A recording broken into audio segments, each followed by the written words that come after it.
Hi everyone, this is Mac Pierre-Louis, mediator and co-founder at instantmediations.com. In today's video, I wanted to talk briefly to the mediators on how they can start a mediation. Specifically, we want to set up how you can schedule the mediation and then lead you up to where you can actually have the parties start the actual meeting.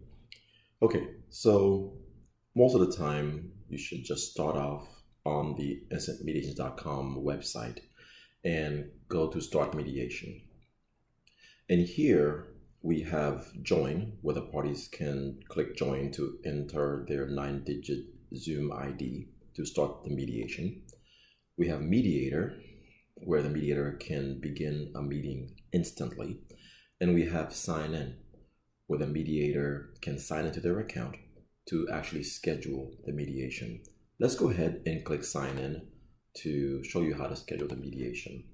So right now, I'm going to put in my company email and my password and sign in. Now, upon signing in, it takes me to the instantmediations.zoom.us/meeting page. So another way I could have gone to the same page if I wanted to is to go to zoom.us/profile. And this should take me also to my profile page directly. But let's go ahead and close that out. So now I'm under the organization's account for instantmediations.com, and I will go ahead and schedule my first meeting. So I simply click schedule a meeting and I will rename this topic. It's very important to rename this topic to be as accurate as possible because it will affect the way the waiting room looks like for the participants when they start showing up to the mediation. So let me call this one John Doe and Jane Doe lawsuit. And let me put mediation. And some of the settings you should be aware of. First off, let's go to the date. I'll select the date to be this coming Monday. And I typically do my mediations in the morning or in the afternoon. So I'll start at 9 a.m. and I'll schedule it to be a 4-hour mediation. Now, simply because I pick 4 hours does not mean Zoom is somehow going to end the meeting once 4 hours is reached. It simply means that I'm going to let the parties know how long I anticipate the meeting might go, or the extent of it anyway. But don't worry, you can mediate for as long as you need to. Usually no more than 24 hours, but I don't foresee anyone mediating that long. My time zone is already set. I will not be having this be a recurring mediation. I will not be requiring that they register, and I'll be scheduling it for myself. You may not see this option if you've not already set somebody else to be able to schedule meetings for you. And by the way, only licensed users can schedule for you. For the meeting ID, I will allow Zoom to automatically create a meeting ID that is going to be unique for this mediation. It will be a 9-digit code that I will give to all the parties so they can type it in when they go to the start page to actually enter and begin the mediation. I will not use my personal meeting ID. Frankly, I really don't want my PMI being spread out all over the internet. For the meeting password, I will require one, and you can even reset the password to be a word that will make it easy for all the participants to sign in. Please do not use password as your password. I'm just showing this to you as an example.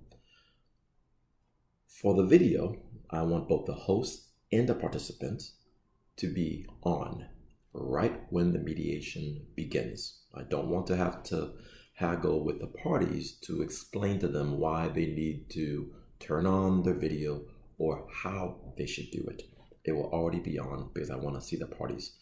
Of course, the participants can have the ability to turn off the video when they're actually in the meeting, but for how the meeting will start, the mediation will begin with cameras on for everyone.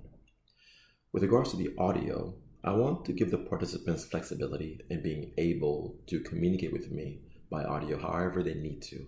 So I will allow them to call in by telephone if absolutely necessary, although I prefer video and telephone. And I'll allow them to use their computer audio. So I'll select both.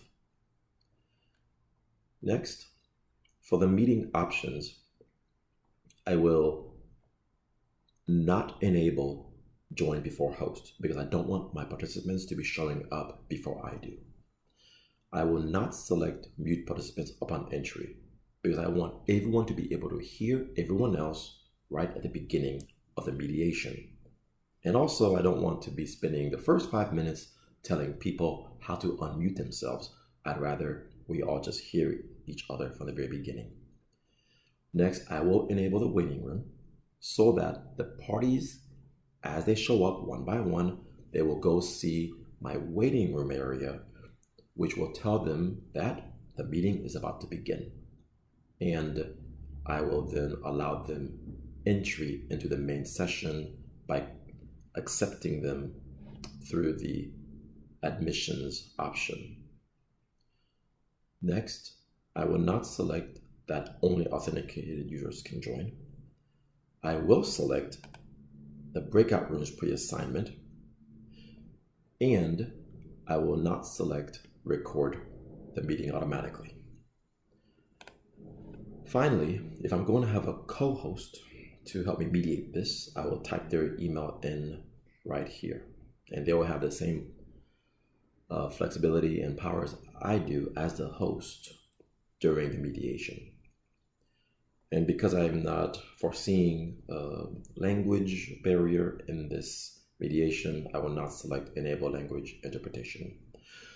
Back to the breakout room pre-assigned. We'll do another video on this later, but safe to say, I will save myself some time by creating the breakout rooms now when I'm scheduling it instead of creating them later when I'm about to start the meeting. All right, with that, I will click Save, and it will give me this confirmation page that has all my details confirmed. And if I wanted to, I can just click Start this meeting to begin the mediation right now. However, my parties do not know the meeting ID. Again, the meeting ID is a 9-digit character that's customized just for this mediation, and the parties also do not know their password to get in.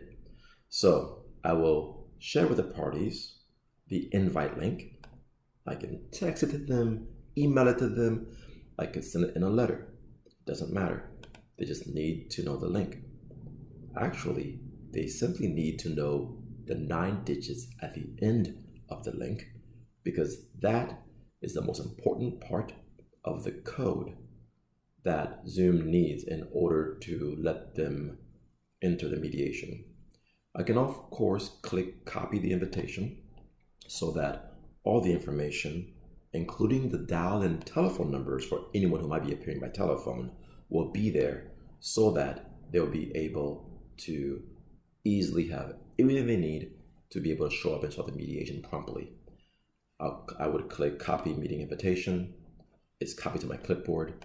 And with that, I'll paste it in an email or in a body of my confirmation letter, and I will send it to the parties. So that's basically it for now. Let's say I am ready to start the mediation. Very simple. The time has come. I'll bring all parties to instantmediations.com. It's the easiest place to start the mediation. Everyone will go to start mediation. And when they get there, the parties and or their attorneys will click join. And when they get to the join screen, they will type in their 9-digit code. That's all they need to do. And they will click join, which will take them to the waiting room. And you'll be able to admit them in one by one into the mediation session.